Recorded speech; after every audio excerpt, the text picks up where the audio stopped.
I just talked to Charlotte for a while. I had a miserable experience during COVID. Like they just, I mean, like I was during early lockdown. Probably January 21. Like I was working more than I had ever. So like the early COVID lockdown was like wake up, sit at my desk for 2 hours, working hours. And then I didn't get to like yeah, and I was like, all right, and then they tried to pull back to office, especially because I know nobody people complain about audio quality. They're like, oh, like don't get right if you get a better audio, especially they're like, it'd be great if people just came to the office most days. So I had, and I'd always been not we don't need any cybersecurity. So if I mic you up, it'll get the audio better on my live stream? Yeah, because that's going to be our only video, because Nick's coming from Round Rock Trash Store, he's going to get here when he can. But we'll probably get another bill to be on the live stream. Okay. Would you prefer a channel or a local video? You don't have a stand or? I can chat, but I don't think so. Much less likely than that. Hey, do you remember how to make the sidebar go away when No, that was you just go to like hit slideshow and then start presentation. put that At the top of our slideshow to the right. and I walked out and we were back. They got so like the longer story. So this was the first like vacation kind of trip I was trying to take over. It was all the holiday at my college, and we went to Mitch's parents' lake house, which his father was the partner of the lake for 30 years. And they totally just blew up my that. You know, and that was the first time I seen them in person. The first time I seen their friends in person. They totally blew up for no, acknowledgement of that's what they did. This was sort of like Yeah, so that, and it was like, okay, like, and it wasn't even like, hey, sorry, like, I know this, like, they kind of couched it that way. I was like, okay, Well, I that's, will do the one. the only problem there is like my giraffe-like height. It was not that, it was very, like, hey, I'm set up here. Make sure nobody messes with this computer. So then after that, I tried to start up my own kind of consulting thing for a little bit, but I don't really want to. Alright, my command center set up. I'm going to go try to go out. Cool.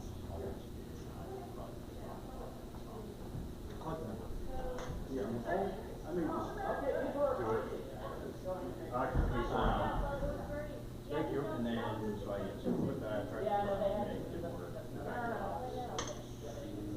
work. Is there gonna? Just. Well, people are finding us, so this is a good sign. Yeah. Should I go? I'm going to go for it. Okay. You guys. I was gonna say maybe put something I by did now. see retweeted. And I was even retweeted. I retweeted yours, I did my own, and I got retweeted too. I I know. was gonna, do you have a It's sticky the- note? it's Put a the- sticky note by the elevator. Maybe that's not a bad idea, if only I had a sticky.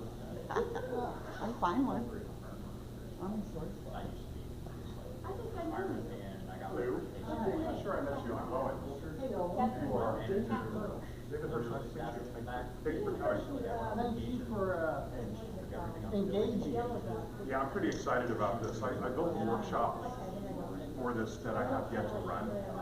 So this is the first time I'm presenting on this. I definitely want to get some feedback, criticism, just ideas. I've got conflicts that I want to run that was the in May on basically cybersecurity readiness, one track with the AI.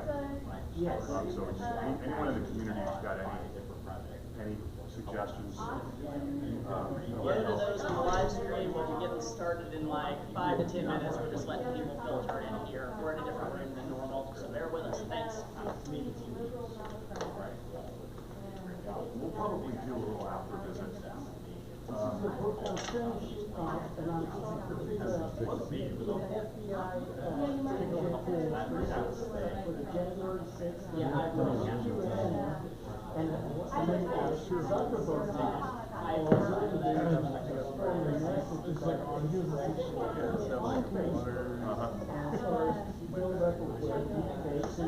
their I had machine. it. No, we'll have to go up there. I didn't do it for a while, like, I'm sure. It's the expression is remind me you live in interesting times. How's that? May you live in interesting times is an old expression. Refers to kind of where we're at right now, maybe.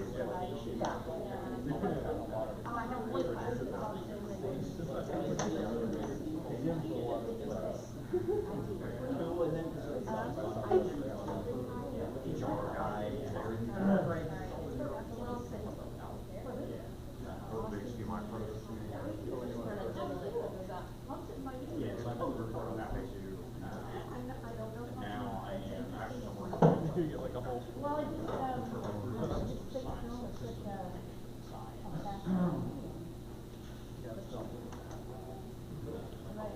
I aspired to write a screenplay at some point, but I produced enough. I'm sure focused on other things as well. Just the fact that film is a fascinating. And I guess I know. You know, as soon as I think we're figuring out the mass, I'll do my own spiel. Yeah, and I saw you put it. Will do. Yeah, he would have been at this. He would have like run circles around me on this stuff.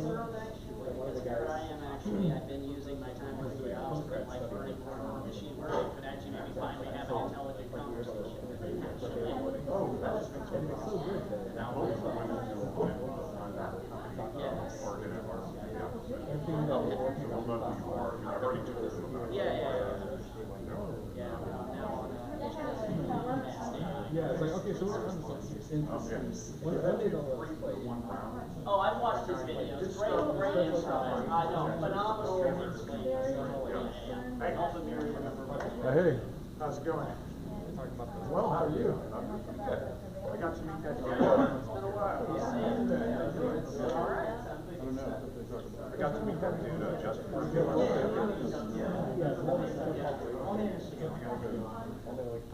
the guys from our team, we flew him out there doing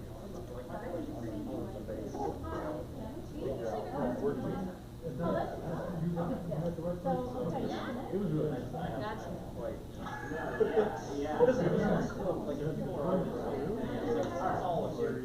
and it's really, yeah, we don't have a room statement. So I got to meet that guy, Justin. This thing is trying to help scholars break free of academia, create their own businesses through their expertise, but also they call it the new American Lyceum. He wants to reboot the Lyceum movement. So he's doing really cool stuff. Pretty into it. we were just rescued by somebody. Hello. No more stragglers for now.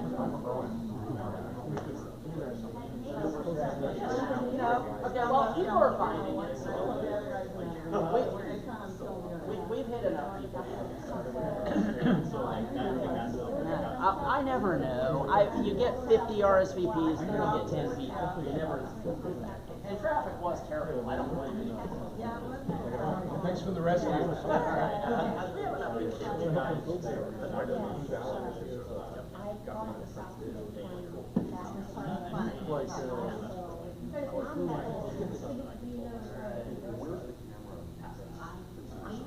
Me actually, or sit here, I'll take your camera.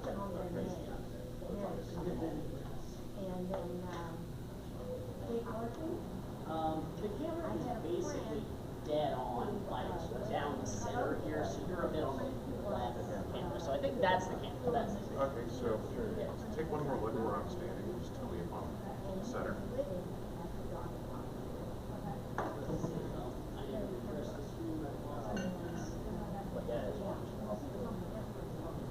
Yeah, you're center. Okay. So how many years did We got way downstairs, so we were. I know, they moved us because they moved the biggest meetup because of Thanksgiving, and so, yeah, it's a thing. But I mentioned that. All right. So what was your takeaway from Hello, welcome that's the right distance to be ambush? There, let's see. Okay, now it's green. Yeah, okay. There we go. All right. I know technology. Of course I do. Welcome, everyone, to the latest monthly installment of the EFF Austin Meetup. My name is Kevin Welch. I'm the current president of the board at EFF Austin. Hello to old and new faces in person and online. So if you're new and you're like, what is EFF Austin? Well, as you might guess, we are an Austin-based digital civil liberties organization. We've been around for almost 30 years. I haven't been around that long. We work closely with Electronic Frontier Foundation based out of San Francisco. They're the nation's oldest and largest digital civil liberties advocacy group. You can sort of think of them as the ACLU for the internet. They work to protect your rights in emerging technological spaces, especially your First and Fourth Amendment rights to free speech and privacy against unreasonable search and seizure. They protect things like net neutrality, end-to-end encryption, Section 230 of the CDA, and all sorts of things that allow you to express yourself with new forms of technology, especially, I had something smart I was going to say there. It's been a day. You'll bear with me. Normally I'm a little more polished. Anyway, so they've been around 30 years. They're awesome. They fight for you every day. Give them your money. Volunteer for them. We've been around almost as long. We are the oldest member of what's known as the EFA, or the Electronic Frontier Alliance. It's a group of about 100 affiliate groups who don't have any formal legal association with EFF, but we kind of engage in peer-to-peer activism with them. We're based all over the country, although we're the only one in Austin and actually the only one in Texas. So we have to cover a lot of ground, especially since Texas certainly has its fair share of laws at the state. We have to politely give our thoughts on, basically. We are primarily, compared to National EFF, an educational organization. It primarily takes the form of these monthly meetups, which we currently do on the second Tuesday of every month here at Capitol Factory. Normally, we're downstairs on the first floor. We're up here on the 8th floor tonight. Thank you for finding your way here. I tried to make it as clear as possible. So we mainly do the meetups, although we do sometimes engage in local and state level political advocacy. We were prominently involved in the fight the city was having over bringing back automated license plate readers. While we couldn't talk the city out of bringing them back, we did manage to convince them to not retain data for 30 days like they originally wanted. We got it down to 7, so we were very happy about that. It's not enough, but it's progress. Also, in this last legislative session, we gave feedback on a number of things, especially I testified against the big HB4 data privacy bill, not because it was actually a bad bill, it just didn't go far enough. So we officially have on the record ways we hope they will be improving it in coming legislative sessions. We've also been known to occasionally throw really cool cyberpunk parties whenever we can find eccentric millionaires to give us money. So if you know any, send them our way. So as I said, I try to announce what we have coming on the upcoming slate, so I'll give a brief little preview of that. I actually do have the next several months booked out. So after our talk this month, we've basically been having a number of pretty famous speakers, a number of these recent talks. Last month, we were honored to have renowned cryptographer and EFF board member Bruce Schneier join us remotely. In December, we're going to actually be joined by one of the co-founders of Anaconda, Peter Wang. So we're going to get to hear his thoughts on the implications AI is going to have on digital civil liberties. I'm sure it will be very enlightening. I encourage you to come to that one. Also, in January, I'm very excited that I actually, at the recent International Association of Privacy Professionals meetup, I made a connection with a very brilliant woman who's a lawyer who's originally from Russia, who's actually an expert on the way Moscow conducts surveillance in Moscow. So she's going to talk to us a little bit about, if you're a citizen of Moscow, what is life like for you there as far as government surveillance? And finally, we're going to be hearing from EFF's investigative researcher Dave Moss in February.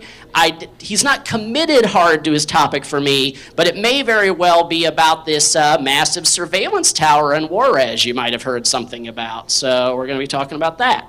So that's what I know we have booked up. We may try to do some sort of like holiday meetup gathering that's purely social. I'm still figuring out the details of that. My bandwidth's kind of tight right now, but stay tuned if I can throw something together. We also usually do something during South by Southwest, although as I said, bandwidth is somewhat constrained at the moment, so we will see. But anyway, that is what we have coming up. So you've heard me ramble enough. So without further ado, I'm going to give an intro to our speaker, and I will let him take things from here. So we're very honored to have Owen McNally returning to speak to us again. I think this is at least his third time speaking to us. We're always happy to have Owen back. We always learn a great deal. But for those of you who have not met Owen yet, I will give you his quick bio. Owen McNally is a professor, researcher, and technology analyst in Austin, Texas, and he's also a director of collaborations and events at the National CyberWatch Center. He also leads EFF Austin cybersecurity working group initiatives. An enduring theme in his work is an evaluation of technologies for usability, quality, and ethics based on humanistic principles. He holds an interdisciplinary Ph.D. from the University of Texas at Austin with a program of work in medical cognitive science. He's taught college-level software design, cognitive studies, psychology, research methods, and statistics for the behavioral sciences. In recent years, his work has been in cybersecurity readiness, hospital software, modeling of COVID dynamics in populations, software design and usability, risk analysis, and researching investment opportunities in AI, neurotechnology, logistics, and other sectors. So, you know, I'm not going to give too much of this away, but I guess I'll just say that, you know, you may notice a theme in some of our recent talks where, you know, AI, this thing you might have heard a little about's in the news a lot lately. It's changing everything, for better and for worse, or for nobody can say how. All we know is it's the most transformative thing since the mobile phone, maybe even the internet. Like, you know, and I'm a big believer in when a big technological phase shift comes around, it's imperative that we all learn about it as much as we can, because like it or not, stuff's going to change. And hopefully we can change it in a positive direction the more we understand it. So in particular, Owen's going to be talking to us what he sees as the ways AI is going to change how we're going to have to do cybersecurity going forward. So without further ado, why don't you take it away, Owen? Oh, it's...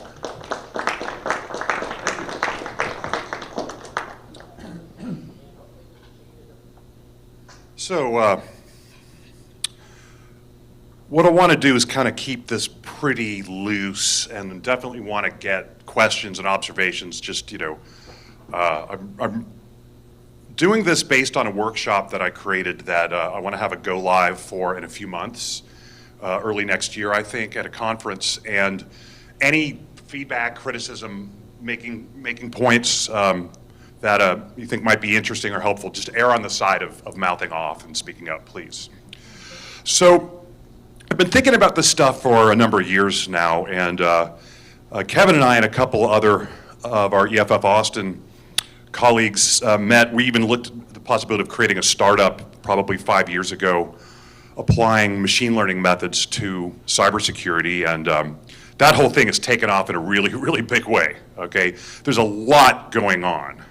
I have to say that the last year, when GPT seemed to have hit a kind of a new threshold of power, it's really been remarkable. It's been a very, very remarkable period in the last year. Just was November of 2022 that it really hit hard. And then the advances this year have just been crazy. I think it is actually artificial intelligence this time. I think it passes the Turing test. I really do. I've never thought that until this year.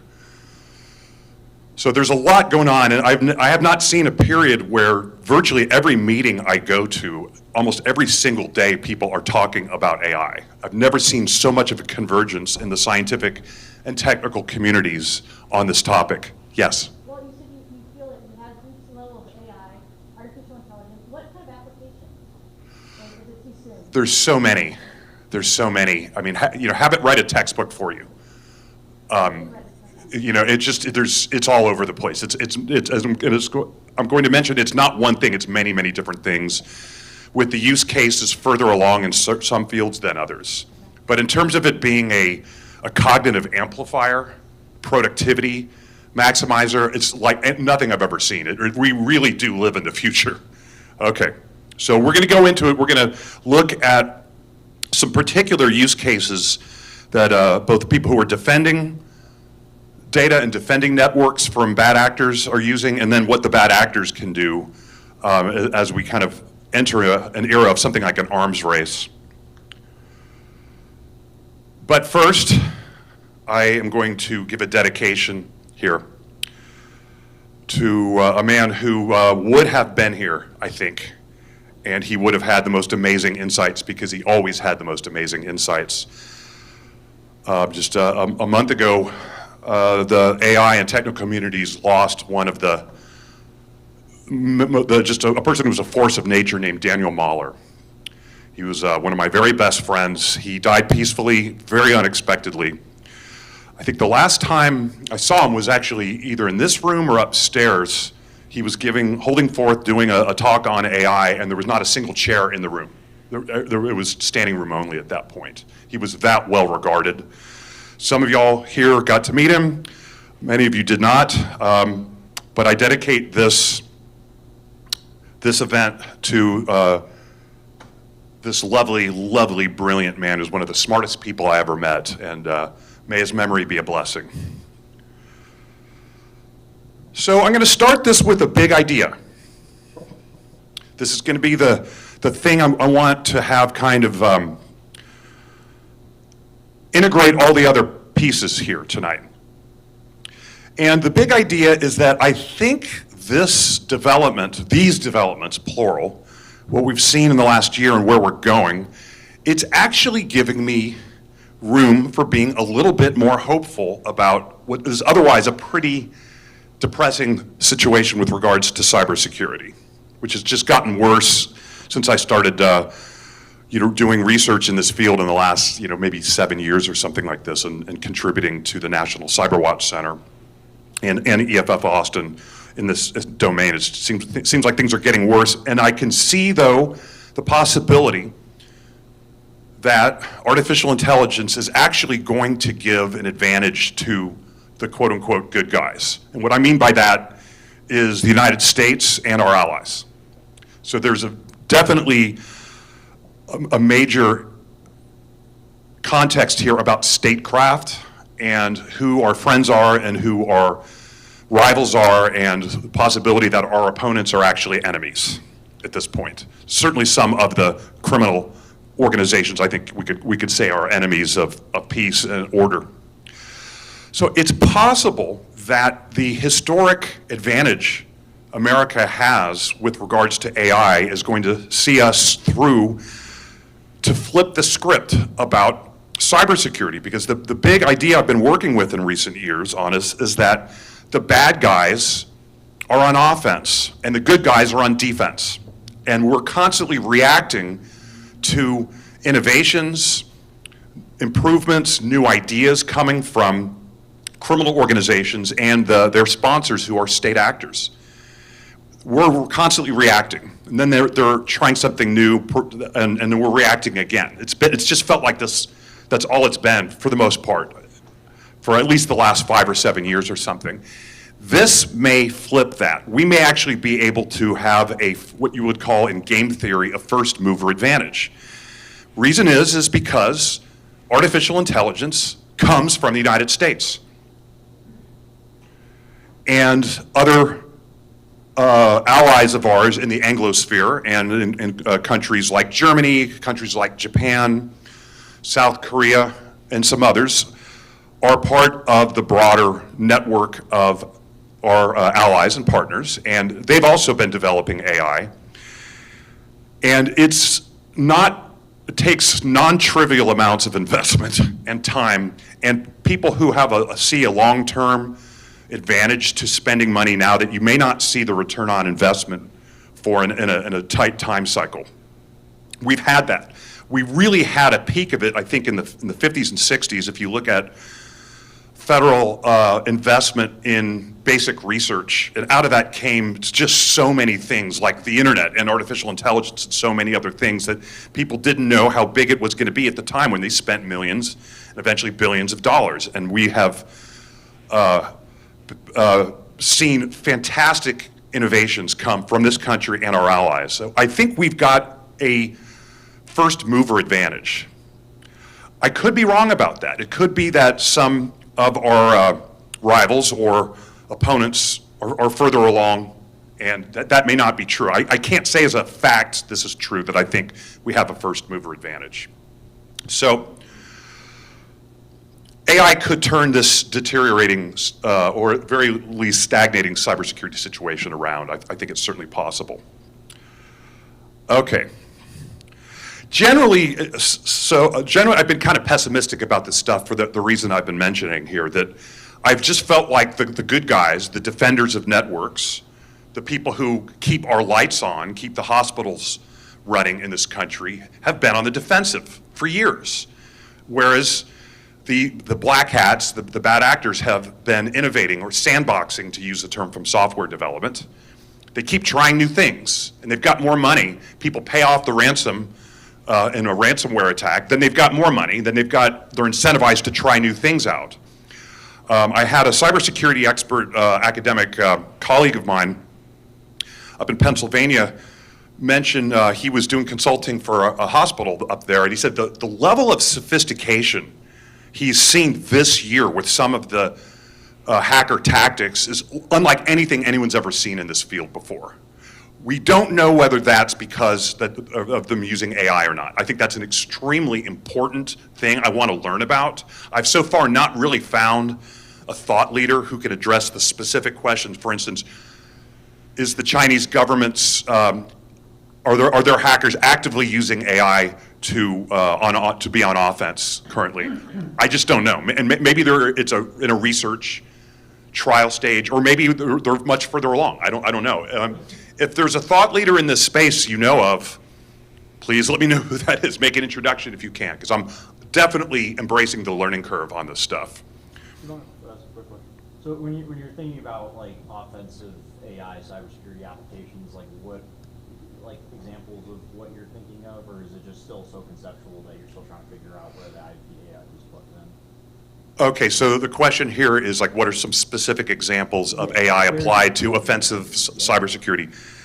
We'll go through some of these, but I'll just mention that the one that worries me the most right now is how sophisticated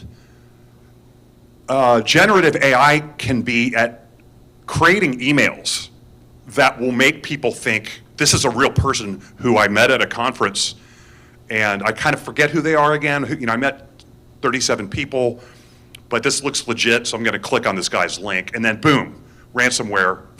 So that attack surface would be one of several examples that we're going to look at here. So, again, there's a statecraft backdrop to what's happening right now. We're way past the era of hacker groups being kind of marginal in the world of statecraft. At this point, I think the three governments that we have the biggest problems with are very actively pioneering research on both offense and defense. Russia, I think, maybe most prominently, I do not know nearly as much as I want to about what the Chinese are doing. It's not the easiest thing to really get, intel on. There's a lot of talk about it. So let me just back up for a second and address what AI is and what AI is not.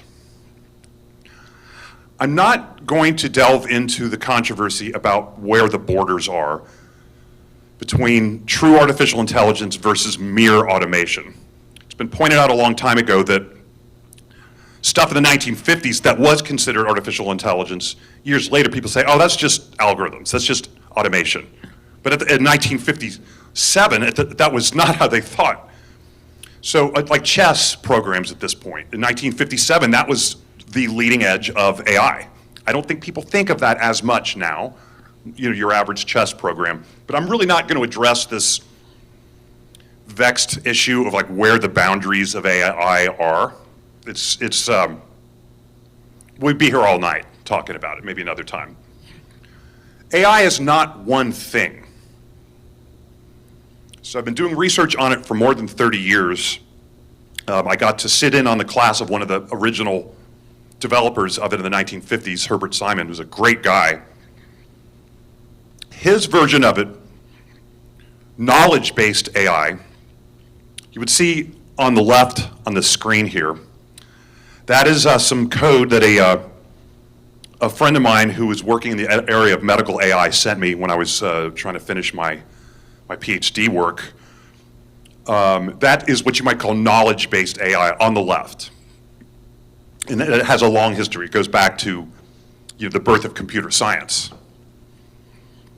pretty much. Maybe 1956, I think, is what some people would say was the year zero. There's a particular conference at Dartmouth where the elder gods were there in the flesh.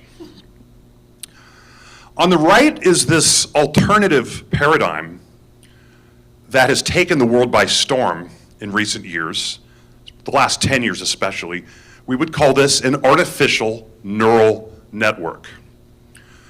And all the raging interest in generative AI, in large language models, in what GPT is doing, is based on the technology on the right. This is inspired by the structure of the human brain.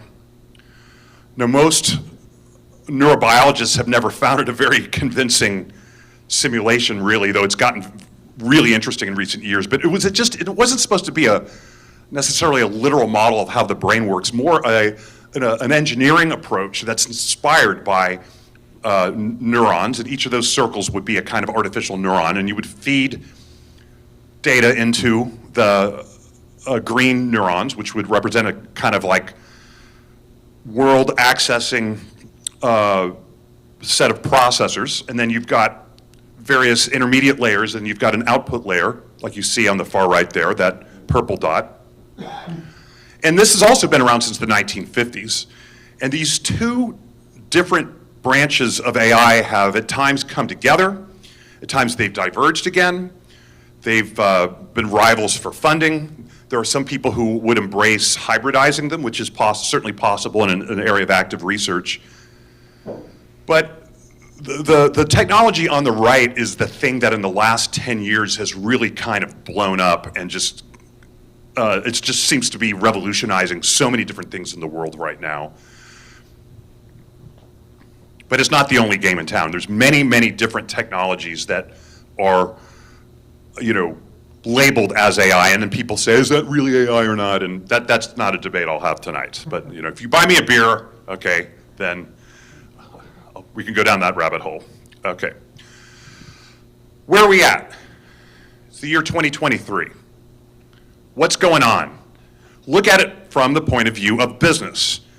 Follow the money, as Woodward and Bernstein supposedly said, and that's too good to fact check whether they actually said follow the money. They did in the movie version about the Watergate investigations. I don't know that they did in real life, but it's too good to not be true. Follow the money. If you want to see what's going on, look at the deals.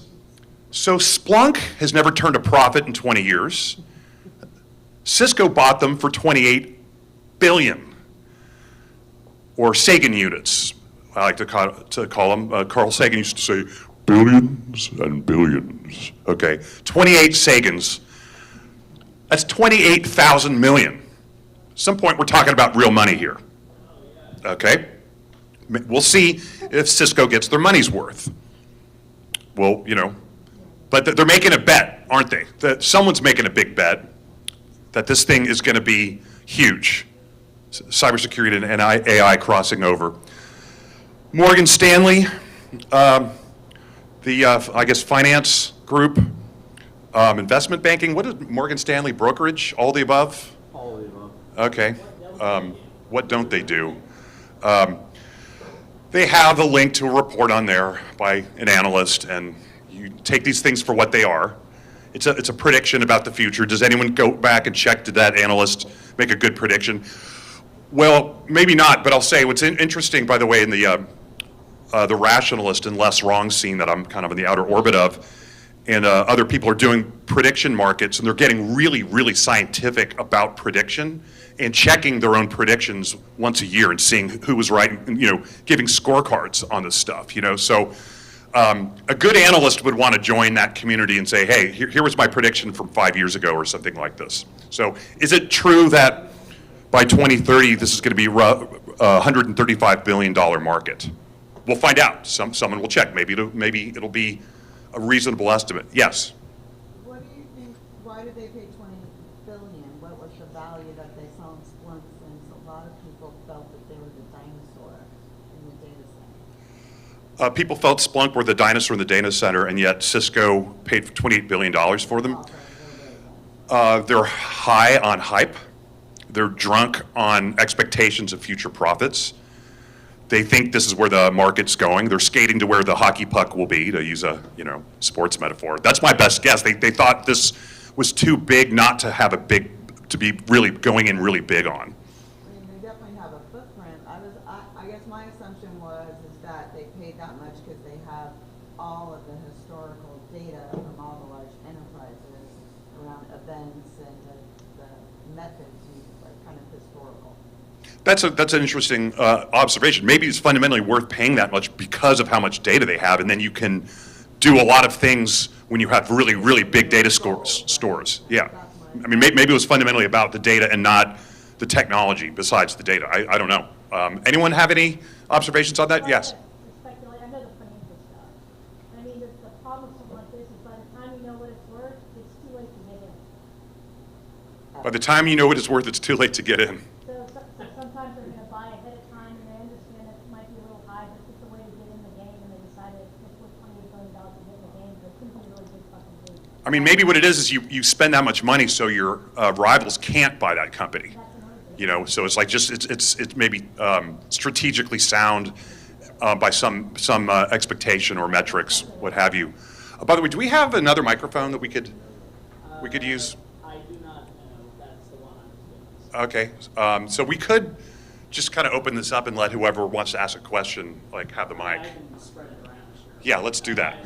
I had just an observation myself on that one. I guess I'll just say, the more I'm learning about AI, just thinking the value of a data set, even if Cisco thinks it's an unprofitable business, the data itself is valuable if only by that you can essentially make it available as a transfer learning franchise for other people. Just say, here's a big pile of data we've already trained, now you can build on that and don't need to pay Amazon or Google or Microsoft insane amount of money for cloud services. That'd be my thought.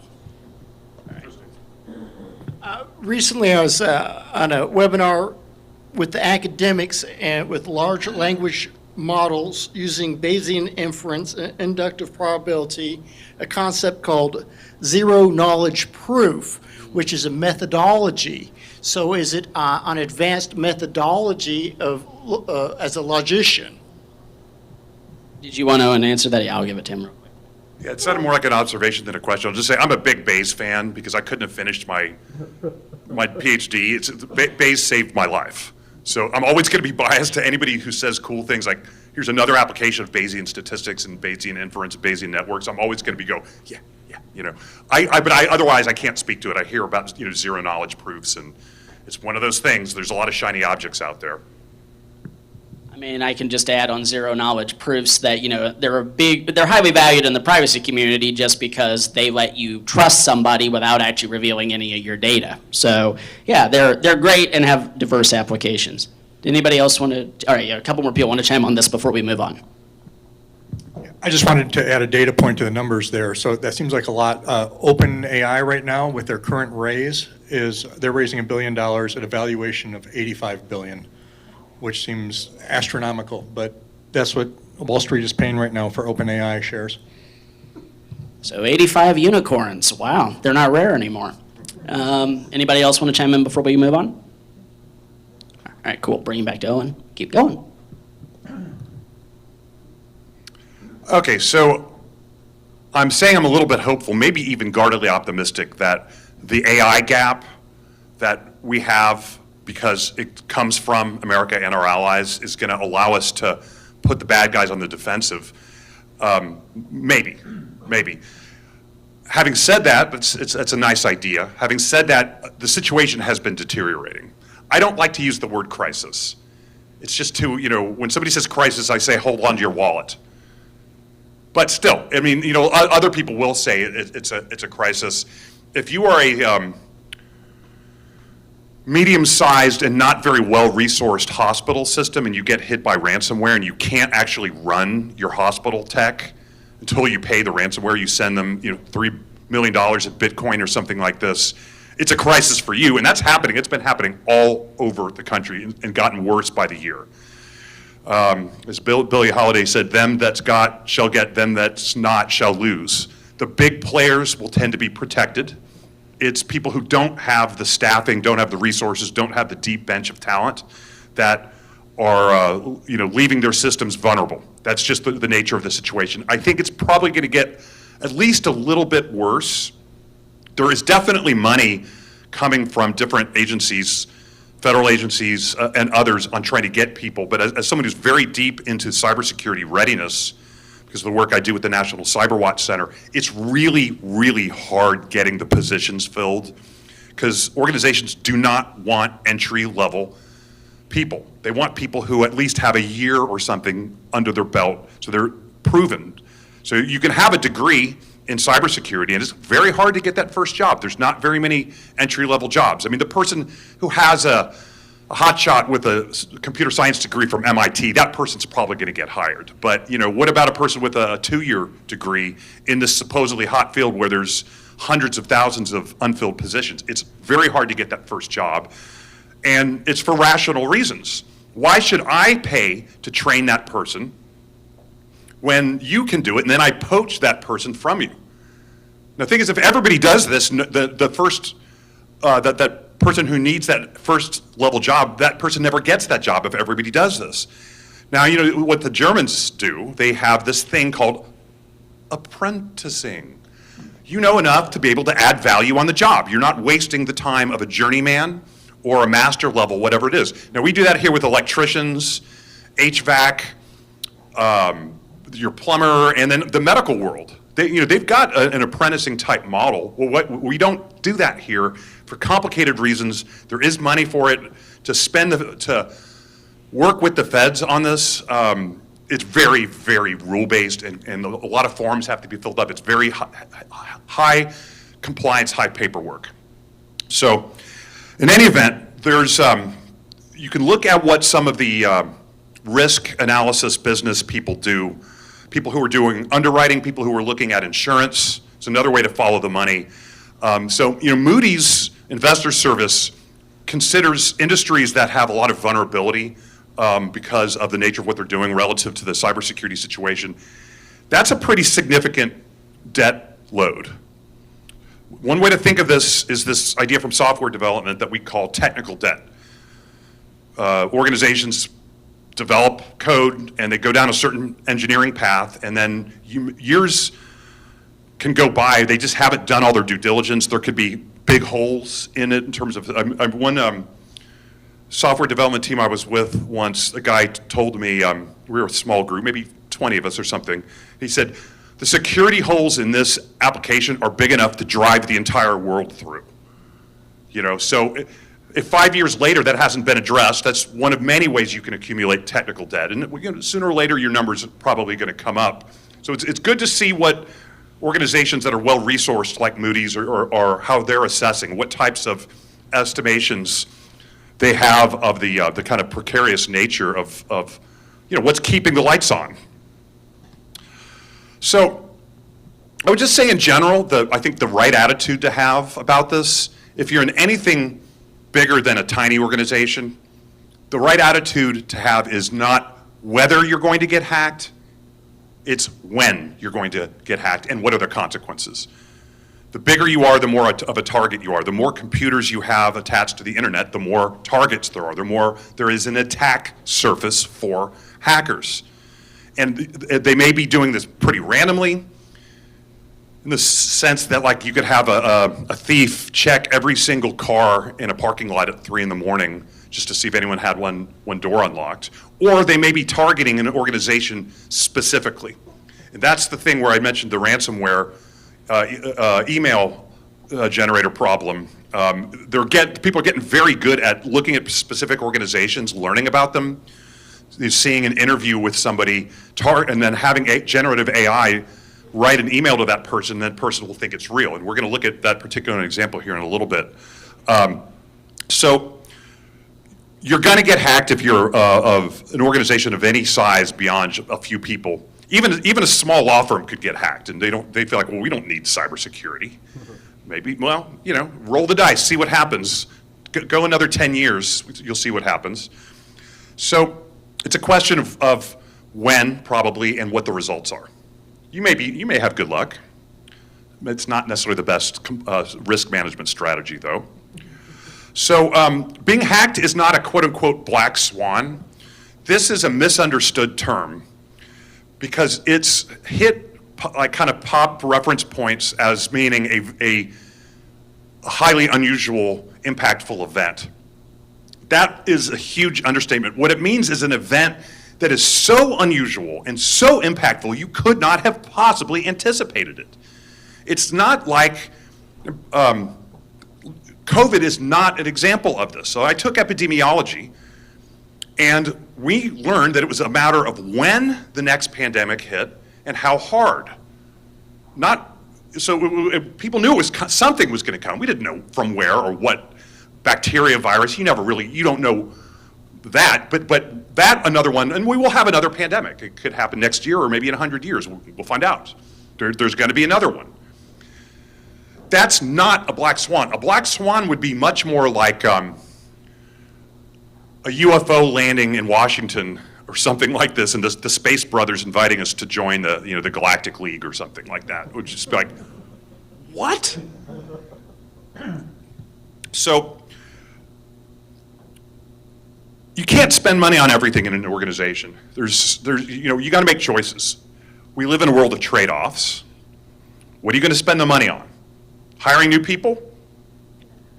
Take a chance on hiring a brand new person who seems smart, who has shown the ability to pass multiple choice tests, but actually has no hands-on experience. But maybe they seem smart, like you could train them up fast, and they're your cousin's kid or something like that. Okay, what about poaching? Here's where people spend their money. They poach talent. They get senior level people, grab them, offer them more money, offer them benefits like working from home and maybe shares in the company. And then people try to poach rock stars. That's really hard to do, but that's what's going on. So, you can hire a team to try to penetrate your network. Get an audit done by experienced white hat hackers who work with companies and may have had a slightly shady past. But there may be the people who can tell you where your vulnerabilities are, assuming you actually want to know. This could make you look bad in front of your boss. You've been running for 5 years with gigantic vulnerabilities. Maybe you would rather not know this stuff, okay? What did somebody say? The most important issue in an organization is that which can't be talked about. Maybe that's true. Okay, so that's penetration testing. What about forensics? What do you do after you get hacked? Do you have a plan in place to see what happened? What was the attack vector? What is the impact of it? I mean, you hopefully will have a plan. Unlike in certain other areas of critical infrastructure, there really, for the most part, hasn't been the use of playbooks. So with Austin Energy, they've got playbooks. They've got these things, literal documents that they can open up if there's a contingency. If something bad happens, they will have a plan. It will at least orient them to what they're supposed to be doing, or at least some talking points. In cybersecurity so far, that hasn't really been the case. It's developed from a different culture. So now, by the way, playbooks are exactly the kind of thing that generative AI can do. You could get GPT to write you a playbook for what happens if we get hacked. What are we going to say to our customers about this kind of thing? So, there's all kinds of stuff. Threat modeling, data backups. There's many different things you can spend money on. You can't spend money on all of it. You got to decide where you're going to put your resources. There are trade-offs. I'm a fan of doing hands-on role-playing. I did a workshop a few months ago on protecting medical data from hackers. It was live action role-playing, actual simulations of the kind of thing a team would have to be figuring out more or less in real time. It was very, very interesting. Went really well. So, other big issue, the other big idea here, AI is going to both help attackers and defenders. And what I'm really trying to figure out right now is where the balance is. I'm guessing maybe it's defense. If I had to guess, I might say defenders are in a slightly better situation. I don't know that. That's just an impression. Anyone wants to push back on that, please do, because I would love to just engage. That's the next thing I really need to do a lot of research on, especially in advance of doing some more workshops and more conferences. So AI can assist information technology teams in defending against hackers and cyber attacks by providing advanced threat detection, rapidly analyzing vast amounts of network data to identify potential security breaches or unusual activity. Are the threats we're seeing directed towards us randomly because we just have some computers on the internet, or are they actually targeting us because they know who we are? They're actually looking us up as individuals and trying to, compromise our systems. That people talk about the idea of an advanced persistent threat is different than just random opportunism. You want to know which category the unusual activity would belong to. AI can enhance predictive capabilities using machine learning algorithms based on that artificial neural network technology I showed you earlier to recognize patterns and predict potential vulnerabilities or attack vectors. And AI can help automate responses to common threats. Give your engineers some time to sort of maybe offload some of the kind of grunt work to automation, allowing for quicker mitigation and freeing up IT personnel to focus on more complex security challenges. That is one of the great things about the AI that we have right now. It really is just a gigantic productivity multiplier. It's amazing. Except when it's wrong, except when it's hallucinating.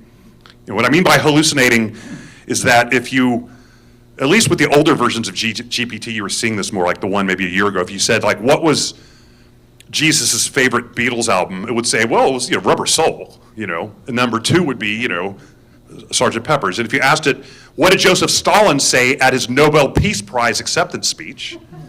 It would be like, well, Comrade Stalin said he was quite honored and moved. It'll hallucinate. Now it's way better now. GPT-4, way better. But it's not going to be right 100% of the time. It really kind of depends on the topic domain. But again, the bad guys, or at least people who are attacking networks, which includes the good guys.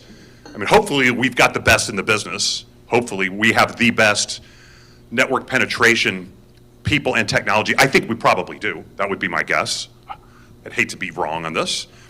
Hackers and cyber criminals and others, the white hats, the good guys, can use AI to conduct sophisticated cyber attacks by automating the discovery of vulnerabilities in networks and systems, enabling them to exploit weaknesses at unprecedented speed and scale. May you live in interesting times. AI can be used in social engineering attacks, like creating convincing phishing emails that are tailored to individuals or impersonating individuals by analyzing large amounts of data to tailor deceptive messages more effectively. And AI algorithms can be employed to develop malware that adapts to defensive measures, making it more difficult to detect and counteract. If you didn't have enough things to worry about already, worry about malware. For the longest time, there was this concept that we hoped would not come to pass called the zero-day exploit. That means a vulnerability is found and the bad guys, or maybe our guys, okay, who knows who's doing this. A vulnerability is found, and the same day it's found, they have an exploit around the vulnerability. And on the dark web, people send each other cryptocurrency and they buy knowledge about vulnerabilities that have been found. If the security teams don't know about those vulnerabilities, then they can't come up with a patch for them. What if it's Christmas Eve and most of the security people are enjoying themselves, the fruits of their 60-hour-a-week jobs, and then they've got the junior level staff running the skeleton crew? What happens at 4 in the morning? Maybe that's a good time for a very sophisticated kind of new type of cyber attack to occur. If there's no patch, how long is it going to take them to get an emergency patch together? Microsoft has gotten way better, I will say. I used to just really despise their software when I were working as a kind of an IT technician. They've just gotten better on many things. They come up with patches pretty fast now. They've gotten a lot better. They take it very seriously in a way that I don't think they did 20 years ago. So AI can assist hackers in identifying zero-day vulnerabilities by rapidly analyzing software code or network systems to detect previously unknown weaknesses. So a few of us at EFF Austin, we collaborated with Travis County for the 2020 elections. And we were hoping that they were doing all the right things with regards to the security of the voting machines. And we're also just hoping they could keep the websites and social media going so there was no misinformation or disinformation from someone who might want to spread fear, uncertainty, and doubt. FUD, okay? A certain very large country, or more than one, may want to interfere with our elections. It's just spread chaos. And we actually use what's called open source intelligence tools, and we analyzed what we could find out about the software that the county servers were using. We found out all kinds of things. It's all public information if you use the right tool. I'm talking about one called Maltego. It was kind of alarming. Now, we were trying to help the county. We met with them, and we had a very productive meeting with them, with their cybersecurity team. And we thought, wow, these guys are actually really smart. But we could have been someone else. We could have been, chaos actors who wanted to screw up the elections. And we found out some very interesting things. I'll just put it that way. Well, also, Oh, go ahead.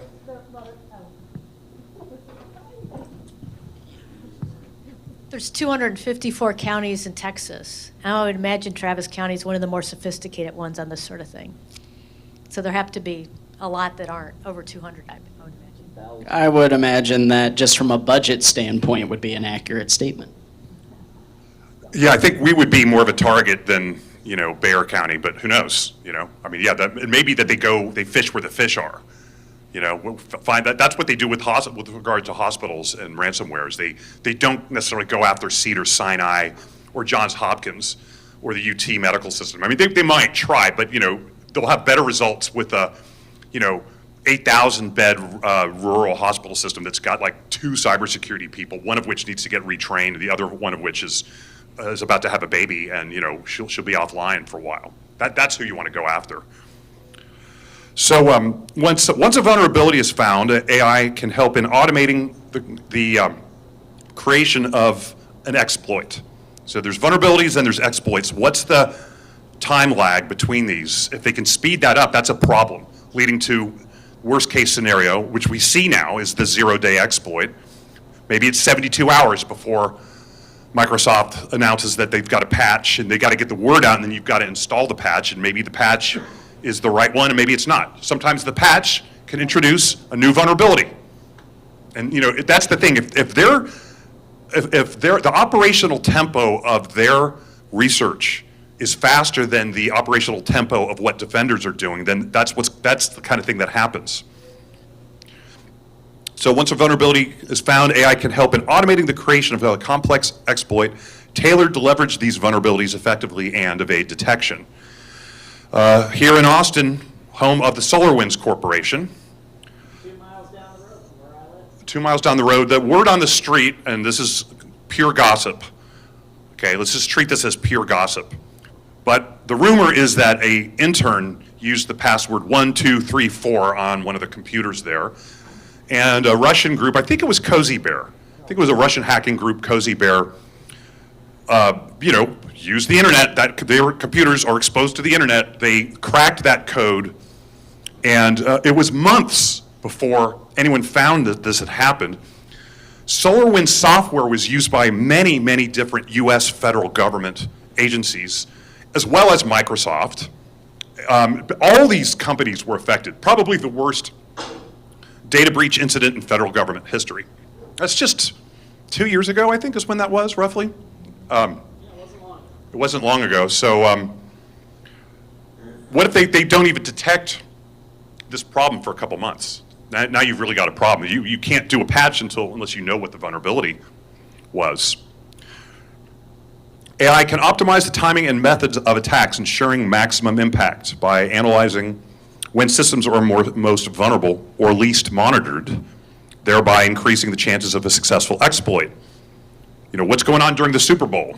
That might be a good time to see who's napping, you know. And GPT is awesome. I'll be the first to say that, including for bad guys. So, it shouldn't tell me the answer to this query. If it's been constructed correctly, it's got guardrails.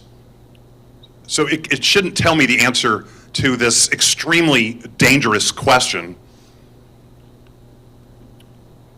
What Python code would compromise ports on computers used by Epic Health Records, which is the biggest provider of electronic health records? This would potentially be a disastrous thing if GPT gave you the truth.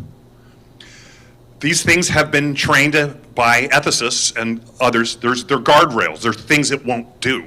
Okay, it knows people want to go after the nuclear power plants. It's not going to tell you anything. The problem is there's versions of this that have been quote unquote, you know, they're jailbreak versions of this. They're ones that don't have these protections on it.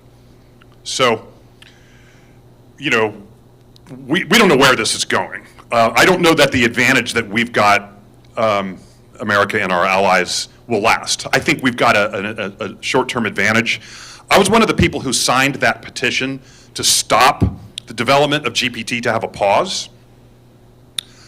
There's a bunch of us, you know, academics and technologists that are like, whoa, this is getting out of control. This is just, it's getting too smart, too fast. But one of the smartest counter-arguments I heard was against a brilliant friend of mine who said, the problem with that is that if you pause for 6 months, the Chinese don't pause for 6 months. I don't know.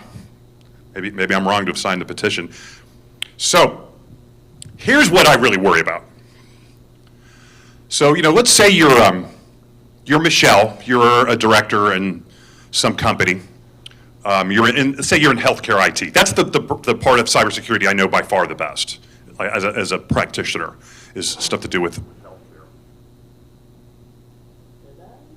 No. Maybe the battery might be. Man, it was really helpful. I can enunciate. I'm a singer in a band. Hello? Might be good again. I will find Emily. All that tech learning you've been doing really helped just now. Okay. The on button. Yeah. Okay. So let's say you're a woman who's a director in the healthcare IT industry, and you know, you go to a lot of conferences. You get this email.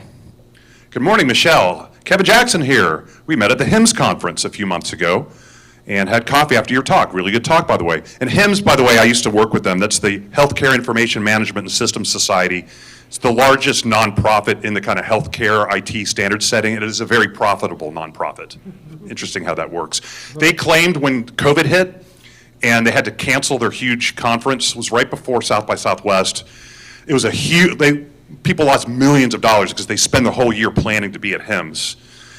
And they were really mad at the conference organizers for not having insurance or whatever. And the head of HIMSS, or one of them, said, oh, it was a black swan. No one could have possibly foreseen this. It's like, no, you should have. It's your job, someone's job. At least South by Southwest admitted they just were completely unprepared. They didn't fake like it was, you know, a cosmic event or something. It's just a low probability, high impact event, which is not a black swan.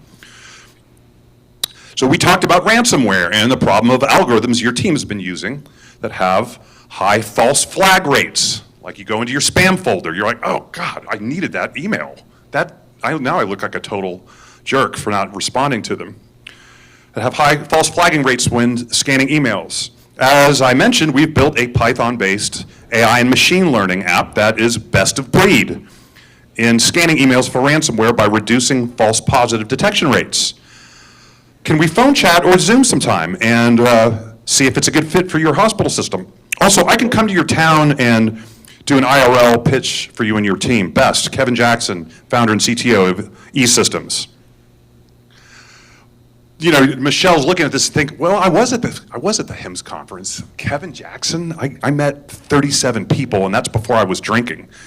You know, the reception afterwards, like Kevin Jackson, this is well, I'll just click on this link and just see, you know, if their stuff is any good.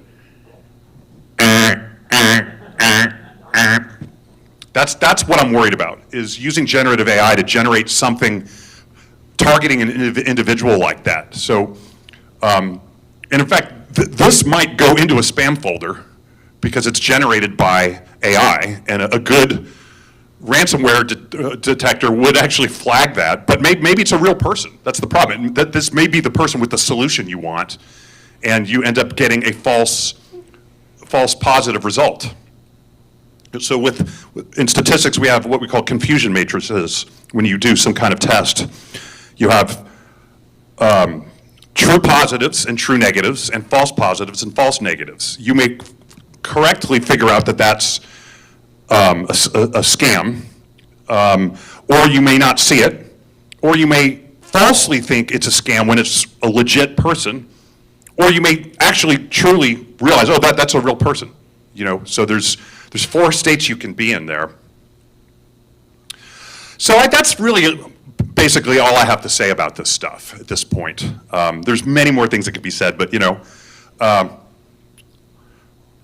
think we'll maybe move on to some Q&A on this. So, may you live in interesting times, okay? Seeing cars drive themselves around town without anyone in it, that's just like we live in the future.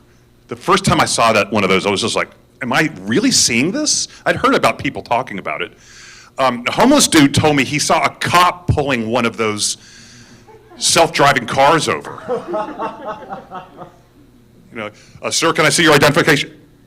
I mean, does the cop have an app? I mean, how do they?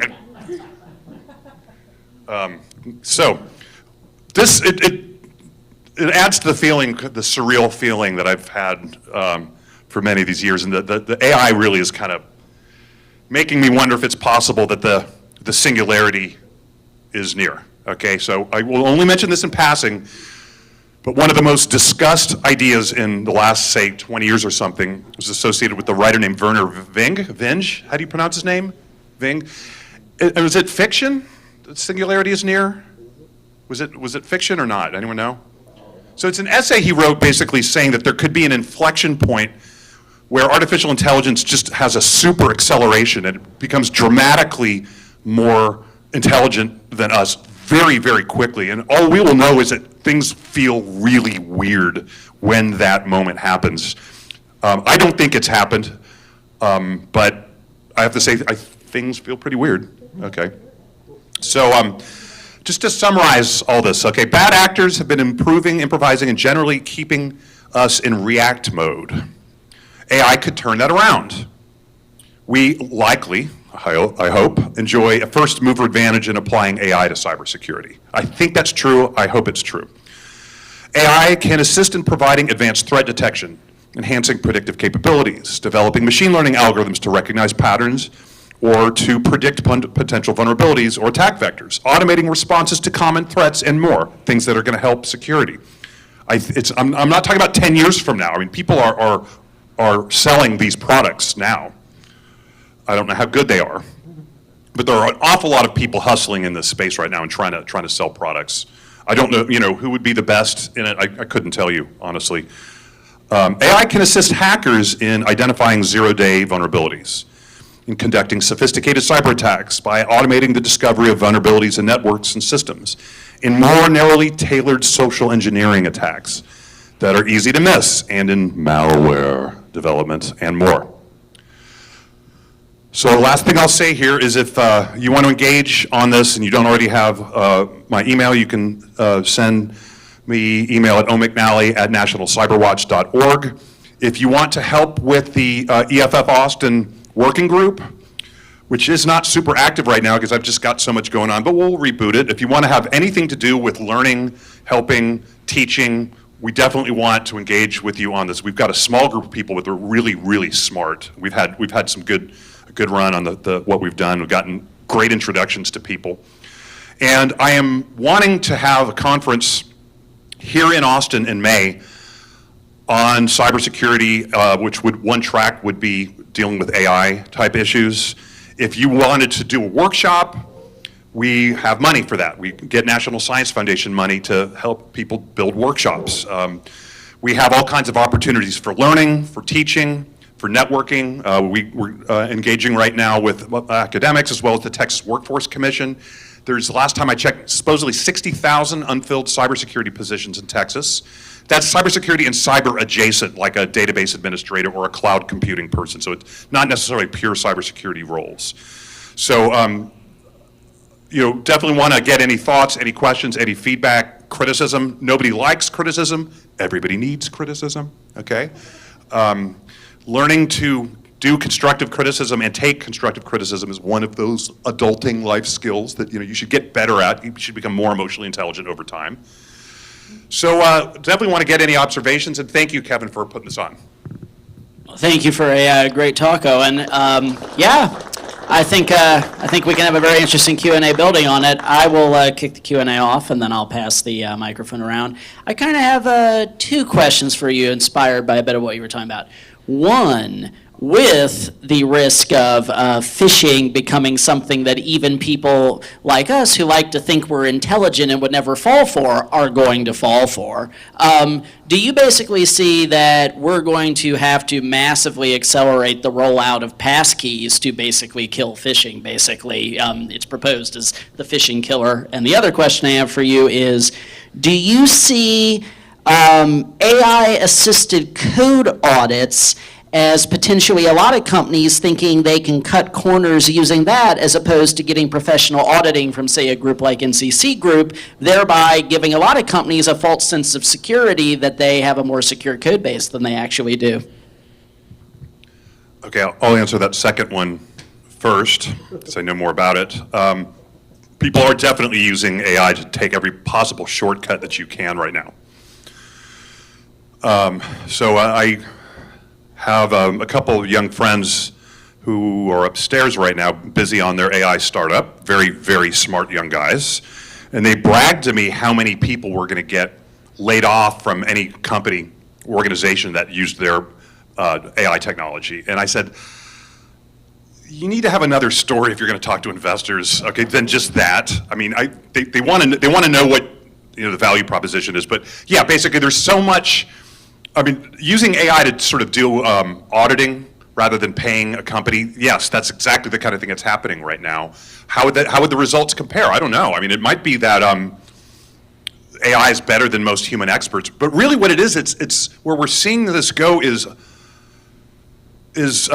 not so much, it's AI and human cognition together. It's the cognitive amplifier thing where subject matter experts or people who are just know enough. This is what worries me. It's the just knowing enough to seem really, really smart and actually just kind of improvising the whole thing when especially if there's lives at stake. That would make me nervous. And then the first question about using the rollout of passkeys as sort of like one of the new technologies that's going to help us. Do you think so? Because if you think so, I'll say yes too. Well, I'm mostly, with the research I've done on passkeys, I am cautiously sold and optimistic on them. I don't like how a lot of the implementations seem to be being tied to mandatory biometrics, even though using biometrics as the username as opposed to the password does mitigate some of my previous concerns about biometrics. That being said, passkeys themselves, from the research I've done, do seem to not destroy most of the privacy benefits we enjoy with passwords. So, and they do seem to basically solve phishing. So, despite my reservations, I just sort of think with phishing becoming potentially an existential crisis because of AI, if it's a phishing-resistant tech, we might almost just have no other choice, especially in critical high-security applications. So, I cautiously think they may be good, though I've not made my final verdict yet. EFF is cautiously optimistic about them as well, which is where my reasoning is starting to converge. You say crisis, I say I'm holding on to my wallet. But let's have a meeting and talk about it. Like, if only there was a group of smart nerds who were concerned about these issues that we could find it. And speaking of those smart nerds, do any of them have some questions for Owen? Because awesome conversation. Yeah. Hello, and we met previously, shortly though. But magazine launch party? yeah, exactly. No, but I was just coming back to the idea that I wanted to challenge the notion that we have first mover advantage, specifically focused on our insistence on applying biased moral guardrails to the models. And you alluded to this in that the models that are jailbroken are out there in the world, and they'll answer the questions. They'll tell you how to build C4. They'll tell you how to assemble nuclear weapons. So if the good guys are only using the good guy tools without, with the guardrails applied, I think that severely hinders our first mover advantage. That actually builds on a thought I'd had where, Owen, you'd mentioned that, you'd been one of the signatories of the letter. I was at the UT Good Systems Symposium, and another one of the signers of the letter was one of the keynote speakers there, and I asked her a question where I told her that, morally and ethically, I absolutely supported her signing a letter asking for a pause because there are going to be many unintended consequences with these systems. Ideally, I could go on to my rant about how I think that the Pandora's box OpenAI has opened before it had been properly researched academically was horrendously irresponsible, but, genie's out of the bottle.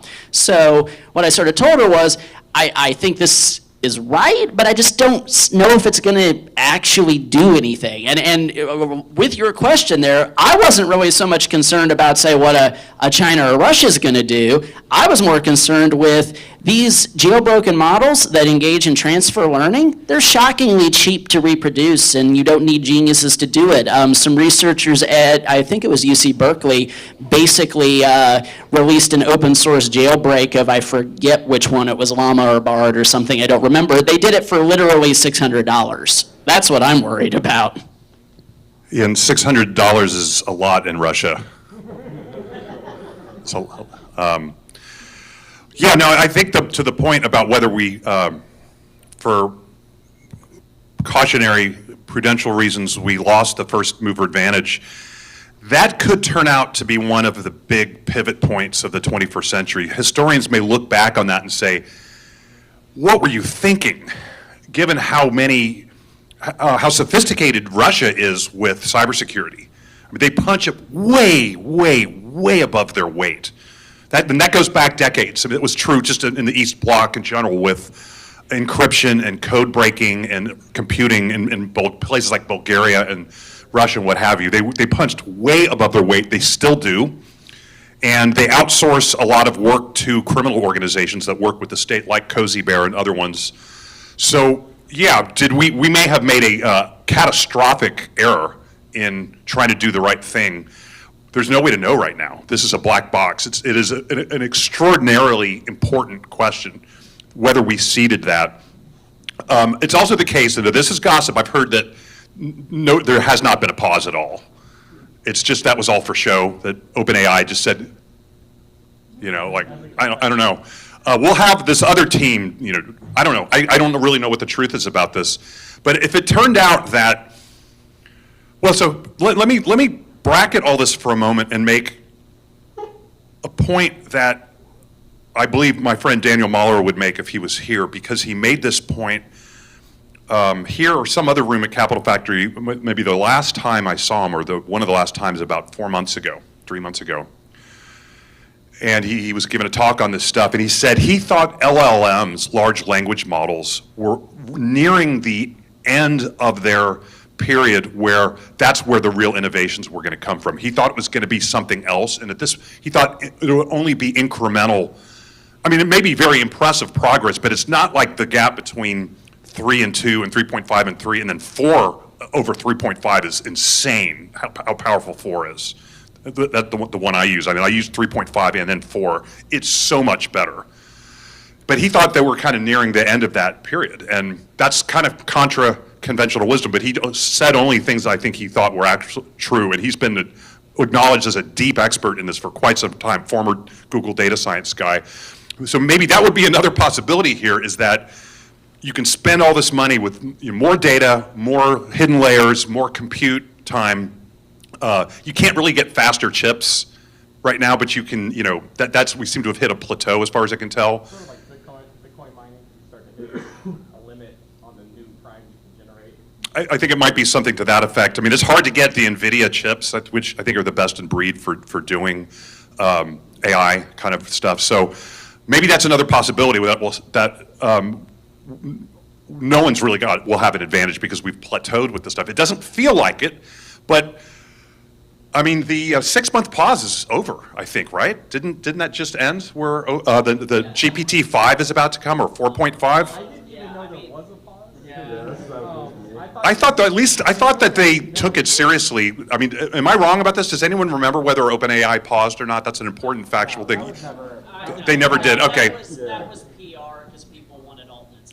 People want. So they made noises to the effect of that. Somebody said hypocrisy is the tribute that vice pays to virtue. Deep, man. And I guess before I hand it off, just to follow up a little more on what Owen said there, yeah, following on Mueller's comments, the bit I've been reading, the possible saving grace, quote unquote, may be that I do think we might see some plateauing of what it can do, because a lot of the early research is indicating that all its current incredible powers are basically combining humanity's existing knowledge. There is increasing evidence it struggles with generating new knowledge. So it cannot come up with a new idea the way human beings can. It's great at combining everything we've come up with in novel combinations, but at 2 trillion parameters, we may be hitting the limit of intelligible stuff with that. So, can it tell you how to build every existing bioweapon? Possibly. Can it come up with a new, even deadlier one? Maybe not. All right, who's got some questions? I know, I do too. Cool. So, based on my experience, like if you want to use it to get some, new and novel technical documentation, it can totally make up fake facts to tell you how to do something that's very specific. So you might have that bioweapon end up containing the flu and just, infecting yourself and nobody else. But do you believe that attempts to limit the ability of, in these like special corner case guardrails on ChatGPT is an example of security through obscurity? And if so, do you believe that there should be a relatively easy way for a trusted individual to opt out of it, similar to CCLs? Yeah, definitely. I tend not to be a fan of security through obscurity either. Be curious to hear your thoughts on that. So you said CCL? That's an acronym. Concealed carry license. Concealed carry license. You're talking about the world of atoms. I live in the world of bits. This material world thing, I don't know about it. So some of this would be, if I knew the truth, it would be trade secrets. Okay, there's a lot at stake here about what OpenAI and their rivals do next, and what they're actually doing that we don't know about. I don't actually think that they're hypocrites, at least not completely. I do actually think they're really trying. At least Sam Altman seems like he's really trying to foreground ethics, where he's certainly simulating an ethical individual at just a very high level of virtuosity. Okay, but He's trying because he's pissed off a lot of people with the guardrails, so he's doing more than zero, even if he's not doing enough. I mean, talk matters. What people say in public matters. They've got their own stuff that they're doing, presumably without guardrails, and then there's the stuff that we can get that does have the guardrails, and then there's the jailbreak versions that are already out there. I don't think there's a jailbreak version of 4. Am I wrong about that? I've not heard about it yet. I know there was one going around on the dark web that was definitely 3.5 jailbreak. Is that where you hang out when I don't see you? Of course, security through obscurity. No one would ever think Kevin was a dark side cyberpunk. Who could have possibly imagined that? I didn't really answer your question because I don't know. Browser, don't do it. That's Shanta. Shanta. Yeah. Sam Altman has said that he had the intention of releasing GPT to stir things up and disrupt things so that people would start taking AI seriously, that maybe if we can resolve this dispute over art, then we'll, figure out how to resolve AI ethics issues before we get to health and military industrial issues. And we know that the AI art debate is totally resolved, and everybody has sober, rational takes there. I guess, yeah, thoughts on that from Shanta, or? They do seem to say things that make them seem like sober, ethical, serious people who have, deep philosophical debates about this stuff. They are saying the right things from my point of view. It's very hard to know what's going on over there. And when you ask GPT about GPT-5, it's notoriously tight-lipped. Maybe it doesn't know. Maybe they haven't trained GPT-4 on GPT-5 knowledge, because its most recent corpus of language that was fed into it is more than a year old. So GPT-5 didn't exist back then, or maybe they planned it. There's nothing to know. I don't know. It's a mystery wrapped inside of an enigma inside of a burrito. It wasn't very helpful. And I think part of the problem too has just been that they've literally hoovered up the whole internet. They're running out of data. Thanks. And so, kind of along the lines of what you were just saying is, I'm curious, like how you or others are thinking about like attacks on the model itself as a potential attack vector that, will exist going forward that doesn't exist now. Like, I don't know enough about the back end of how it works, but as ChatGPT or Cortana or whatever, big tech integrations get built into more and more kind of person-facing applications. Like, how long would it be if somebody, changed a bunch of parameters in ChatGPT and that just immediately started playing through? Like, how long would it be if somebody noticed that, realized, because like that could be bad in my mind. I don't know how to kind of probability handicap that. Like a supply chain attack. Or could somebody figure out a really clever prompt injection that actually mutates the parameters in the models through some means that people smarter than me, yeah. Prompt injection is the one people talk about the most. More that it's a hypothetical problem as opposed to that there's been empirical data. That's all I've seen the last time I kind of did a search on that stuff. It's a real worry because people have, I think, demonstrated a proof of concept. There is a vulnerability with prompt engineering, prompt injection. But, given how many companies are partnering with OpenAI as part of their platform, using their API and having their customers dealing with some open API components of what they're doing, sure. It's probably a pretty serious, desirable attack surface to try to figure out an attack vector to compromise. I think that's probably what some of the most sophisticated hacker groups are thinking about right now. I think they've got an advantage that they've got so much money, and they're a relatively small organization, and they can, Microsoft has real security expertise at this point. They've learned the hard way. They did things wrong for so long. They're doing things much more right. So I'm not super worried about that just yet. It wouldn't be on my top 20 list of things to worry about. But this stuff, it feels like it's evolving pretty rapidly. I just want to circle back to a point you made about the existing large language models have been trained on the corpus of digital data, on like all of Wikipedia, and just like tons of the stuff that's out there. And they've kind of run out, maybe not completely, but in terms of digital stuff online that you can, whatever the ethics are is a different issue, but they've just grabbed archives of most of the internet at this point, and people said like, maybe they can't really do much more. Well, the answer to this is that you can use other generative AI to generate simulated data. And then the question is that stuff going to be as good? That's an area of active research right now, is coping with the fact that there's not another internet that we can harvest, colonize, be parasitic upon, whatever it is that they do. But the point would be if the simulated data is high quality enough, that might get around this problem. That's an area that people are very, very actively looking at right now. Yeah, and I mean, you know, just a basic, for those who don't know, a basic technique in machine learning is what's called data augmentation, where you can literally rotate images, change their contrast, et cetera. So there's already very known standard techniques to, like, infinitely multiply your data, though I'm sure OpenAI has already done that on most of the data they've collected. Yeah.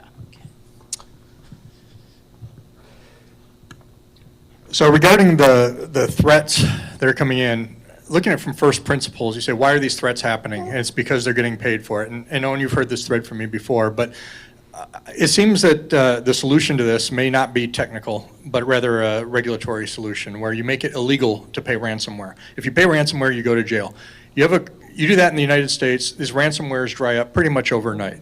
And there's a similar historical analogy to this from the 1970s where every company who wanted to do business in a foreign company had to pay bribes to those foreign governments.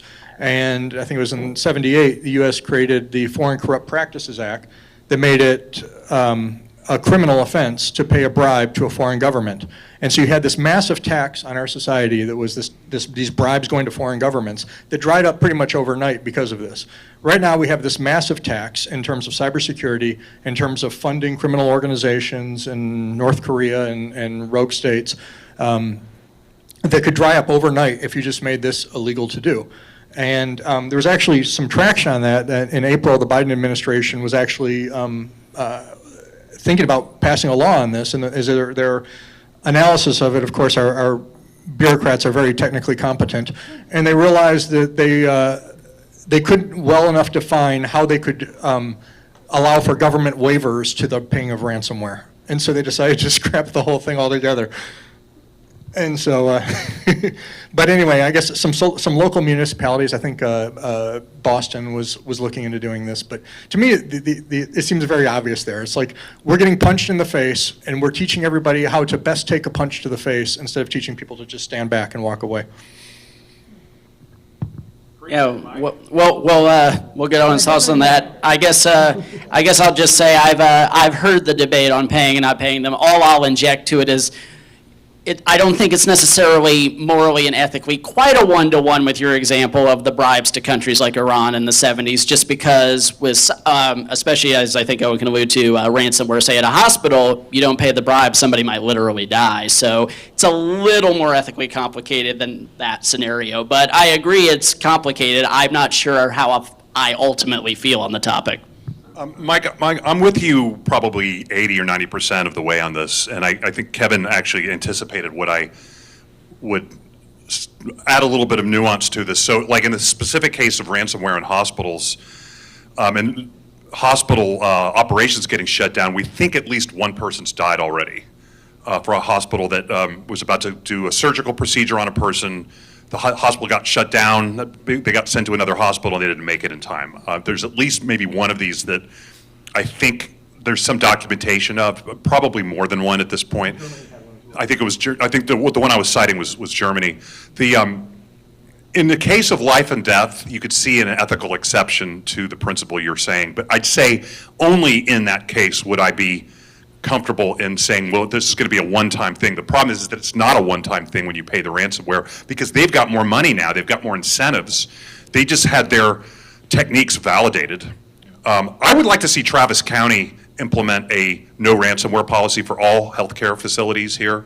I think we should, I've talked to one of our county commissioners about AI issues, and she's very, very on it. She knows that this is a very big thing, and Austin is one of the most important places in the world for this technology now. I think it would be, actually this would be a really good topic for a future discussion, is at this very point. It's like, what would be the ethics of having an exception like Kevin and I would argue for, like life and death? I think it cuts towards our principle, but maybe you want to be on a panel discussion and make those points. Maybe we could get a philosopher or an ethicist to help us out here too, but this would be worthy of a future episode of our reality show that we call EFF Org. Yeah, I'd have to steal up for that debate, because we definitely could get some very passionate people on that one. Who has not spoken yet, who wants to speak?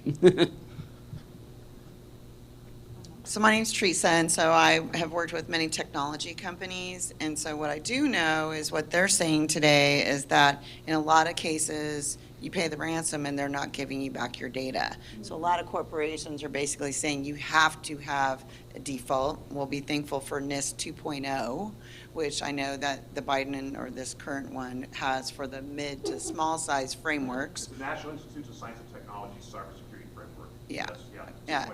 and, or how to pick a managed service provider that is competent and can do it for you, right, if you don't have people on staff.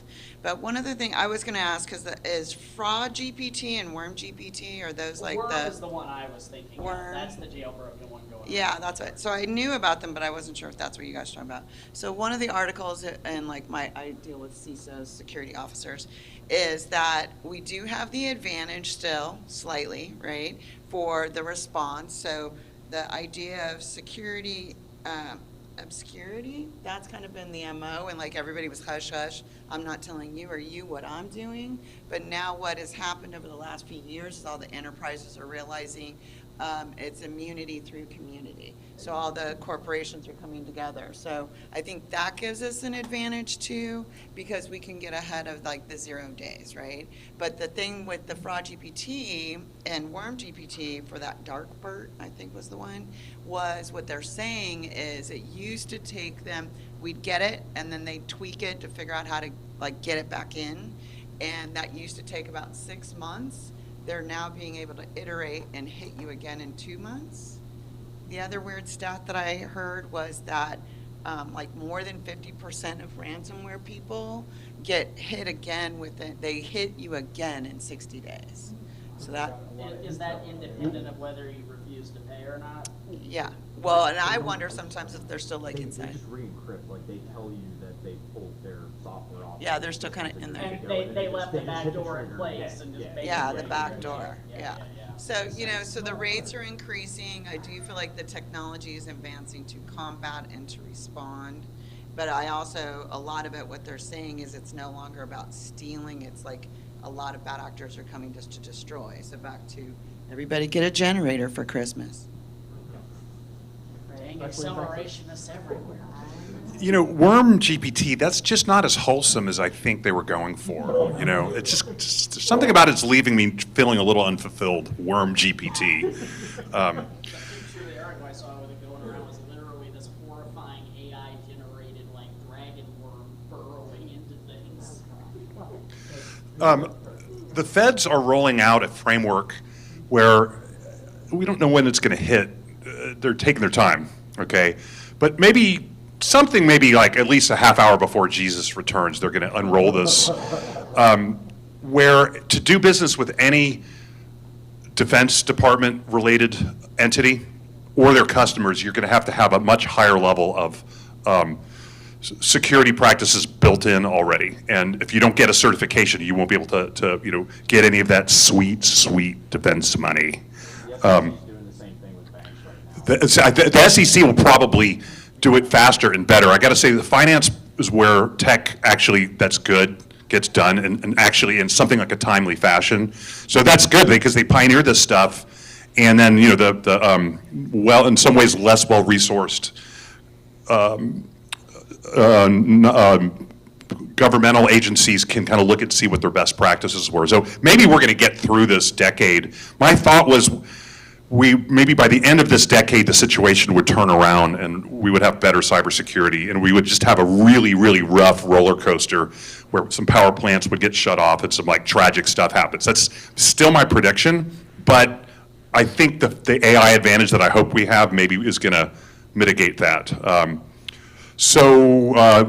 More questions, or we can actually also go to, there's a cafe downstairs.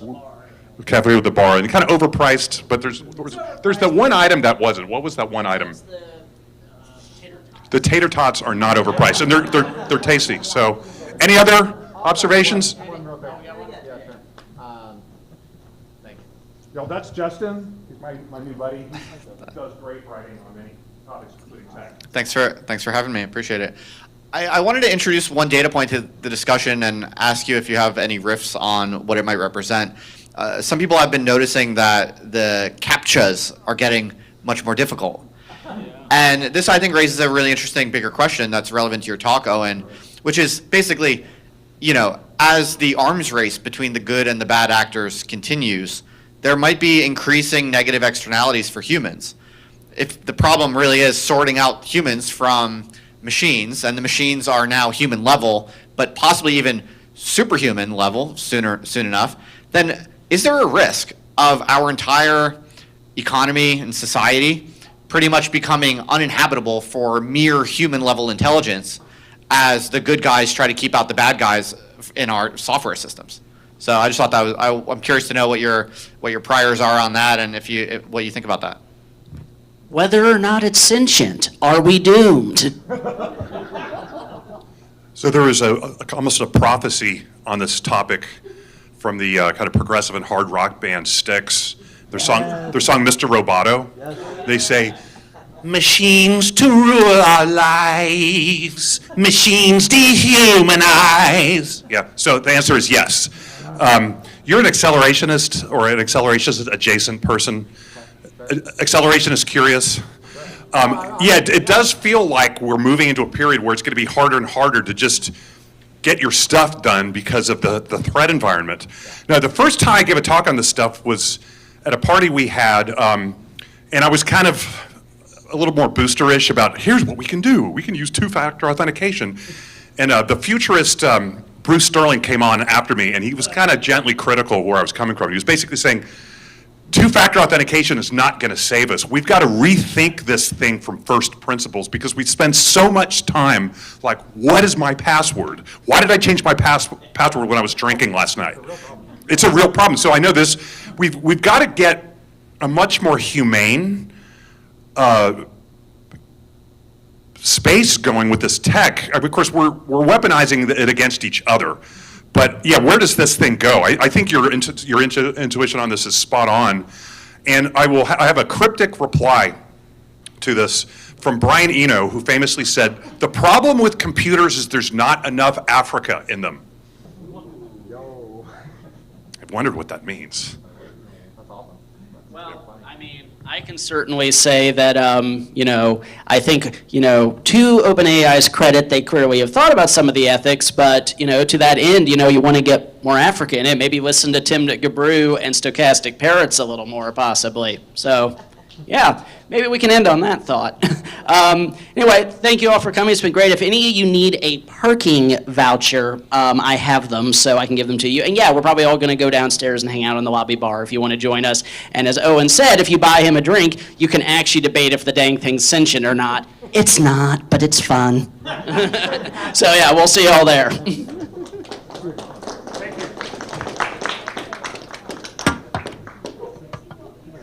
And thank you to Capital Factory, wherever you all are. Thank you so much. Next month, my friend Peter Wang from Anaconda is coming. Y'all want to be there. Peter's really brilliant. He's amazing. Yeah, no, right?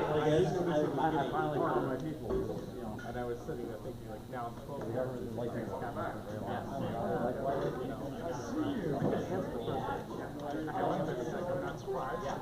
so it's like, I feel like it's going to start right, like, people who are they're not going to be it's going to violate our rights. Yeah, like, it's a fascinating point. And maybe you're right, maybe it's already actually the case. We're starting to discriminate against humans. Which means put all make it easy, right? Wow, yeah. And then at the point where it rips past everybody, now it's already that's what that's right, one all these yeah, it's already hard enough. Yeah, I like that. I hadn't heard this. You're going to we're already at that point. Just to the point where I've seen that done in real life, but not there. So what was that? People writing questions with the AI.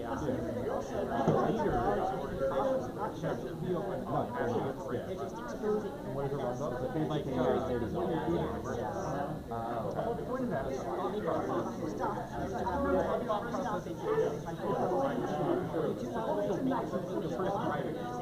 you get to use Oreo. But if you just like always generating, like what happens if I get breached right away and email support? They didn't even put that Fourth Amendment rights are being restricted. My rights,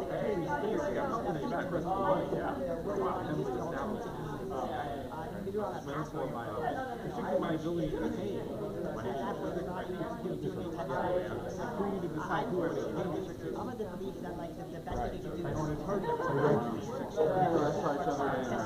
What's the difference between hard and software? I mean, it's also like, to me, it's like a lot of the stuff is like, it's not kind of because Because the way this company operates, they can probably do the stuff like that. What is the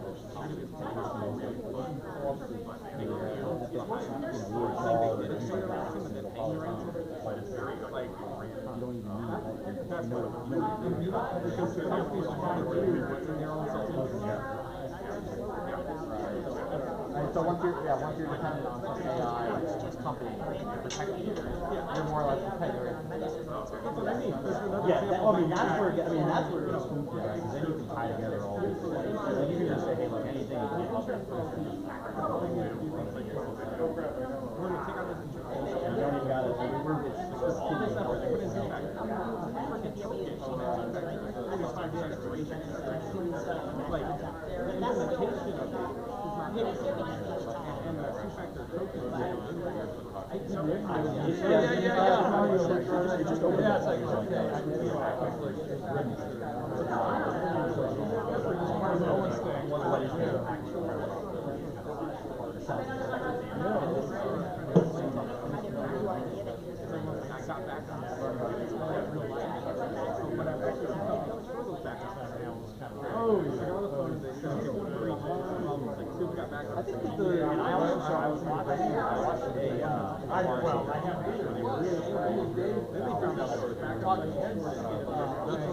Oh, that's it. What do you think about you've got some other wallets that you want to put back? Okay. But actually, if you say ban, that's my favorite response. Like that, I want to see how you get up for a party. And all you got some friends that, Okay, you have my thoughts. party, so you guys do your, because like,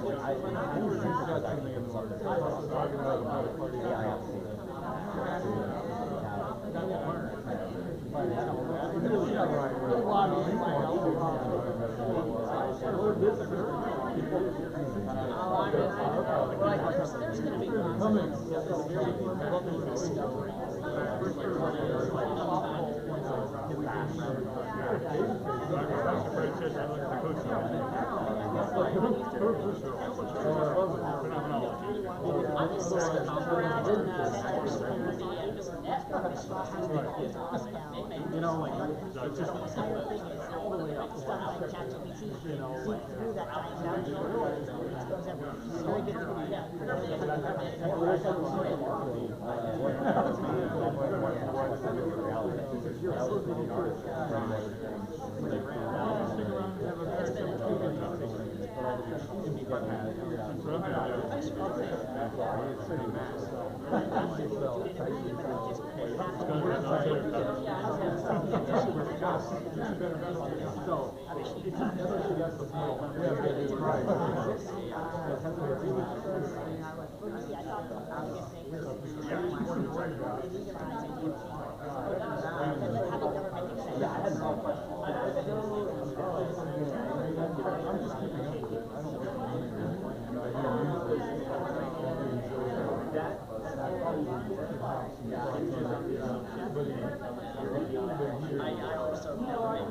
to anytime soon, though. Look at all this stuff, so it's like more clever, like, there's like throwing something in there. It's only in the ocean that you have that. It's like, I mean, it's really hard to go there. I mean, it really is levels deeper, but it's actually no such thing. Yeah. Now there's more of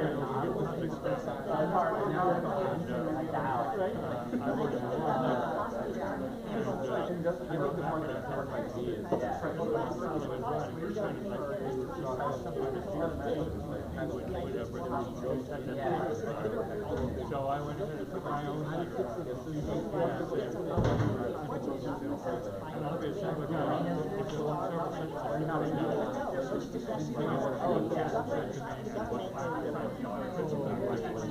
I think in the everyone, let's make our way downstairs. And that's I was gonna say, I think it's active on dating apps, right? I'm pretty sure I've gotten which is sad.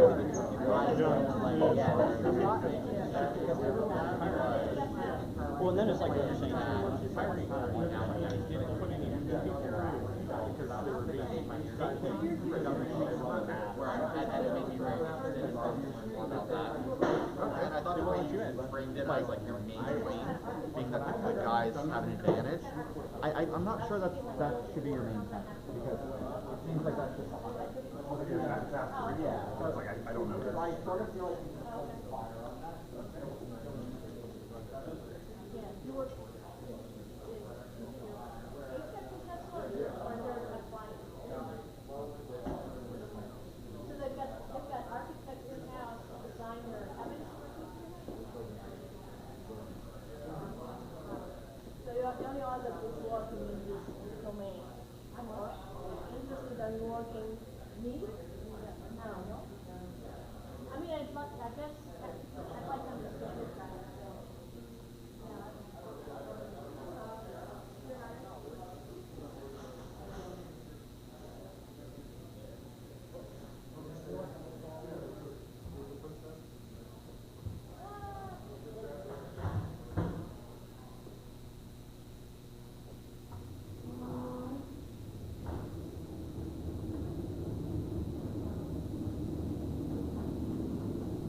Thank you.